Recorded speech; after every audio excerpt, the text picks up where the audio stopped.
Plusieurs personnes m'ont posé la question et m'ont dit « Mais hey, quand est-ce qu'on va reprendre les célébrations ?» Et j'aimerais dire, je préfère cette question à cette question qui m'est posée parfois de dire « Mais quand est-ce que l'Église va rouvrir ?»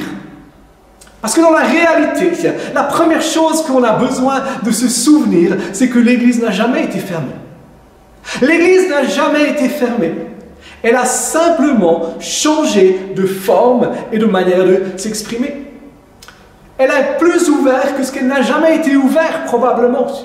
Il y a quelques semaines, il y a un petit dessin qui était là, qui passait dans les réseaux sociaux, où on voyait le diable et Dieu. Et le diable dit à Dieu, « Tu vois, j'ai fermé toutes les églises. » Et Dieu lui répond, « Tu vois, j'ai ouvert une église dans chaque maison. » Et c'est la réalité. Ce qui veut dire qu'on n'a pas de pression pour l'instant de réouvrir nos célébrations publiques du dimanche. Et une des raisons pour lesquelles on ne veut pas les ouvrir pour le moment, c'est parce qu'on désire respecter les normes sanitaires qui nous sont imposées par notre gouvernement. Nos locaux autonomes ne nous permettent pas de respecter ces normes sanitaires. Alors vous me direz, oui, mais Ambilly, c'est assez grand, il y a de la place. Je veux dire, oui et non. Dans le sens que les normes sont très contraignantes.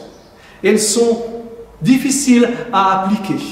Et on n'a pas envie d'appliquer des normes à moitié parce qu'on veut respecter ce que l'État nous demande de faire. Une autre chose, c'est que on a envie que nos rassemblements soient une fête. Ça veut dire que la prochaine fois qu'on va se retrouver ensemble, on a envie que ce soit un temps de réjouissance, un temps de fête, que ce soit une expérience extraordinaire, une expérience merveilleuse pour chacune et chacun d'entre nous. Ce temps où ensemble on va se retrouver pour célébrer Dieu. Et les normes sanitaires ne nous permettent pas que ce soit ça comme ça aujourd'hui. Ça risque de générer des frustrations. Frustration de pouvoir, oui, se voir, mais de ne pas pouvoir se toucher.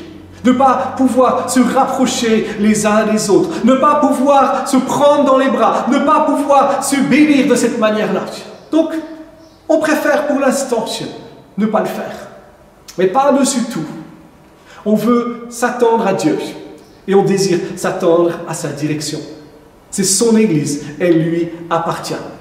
Et le monde dans lequel on vit change. Et vous m'avez entendu le dire à plusieurs reprises. Le monde est différent. Et le monde va être encore plus différent à la suite, quand cette pandémie va avoir complètement disparu.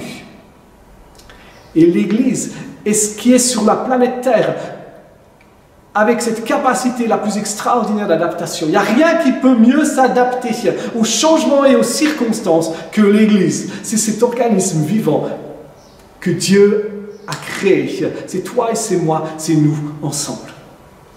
Et on croit que si le monde change, l'Église a besoin de changer. Nous n'allons pas changer notre vision, nous n'allons pas changer notre mission, nous n'allons pas changer nos valeurs. Mais ce qu'on veut voir, c'est de dire, mais on veut être et vivre l'Église pour ce monde. Donc on est en train d'engager un changement, on est en train d'engager une réflexion avec l'équipe de leaders pour que l'Église, notre Église, l'Église vie, puisse être et vivre ce qu'elle doit être et ce qu'elle doit vivre pour ce monde. Nous ne désirons plus faire l'Église, mais nous désirons être. Nous désirons vivre l'Église pour ce monde. Alors, on a engagé ce changement, on a engagé ces réflexions. Mais on aimerait te dire, si tu désires participer, si tu désires contribuer à ce changement, on a besoin de toi, tu es l'Église. Alors, contacte-nous, contacte-moi, contacte un des autres membres de l'équipe pastorale pour dire, hey, moi je veux contribuer au changement, moi je veux être acteur dans ce changement. Et on verra ensemble comment est-ce qu'on peut vivre ça, comment est-ce qu'on peut réfléchir à ça, comment est-ce qu'on peut agir pour cela. Parce que c'est ensemble qu'on veut aller de l'avant pour être et vivre ce que Dieu a choisi qu'on soit. En attendant, reste connecté. Continue à suivre la chaîne YouTube.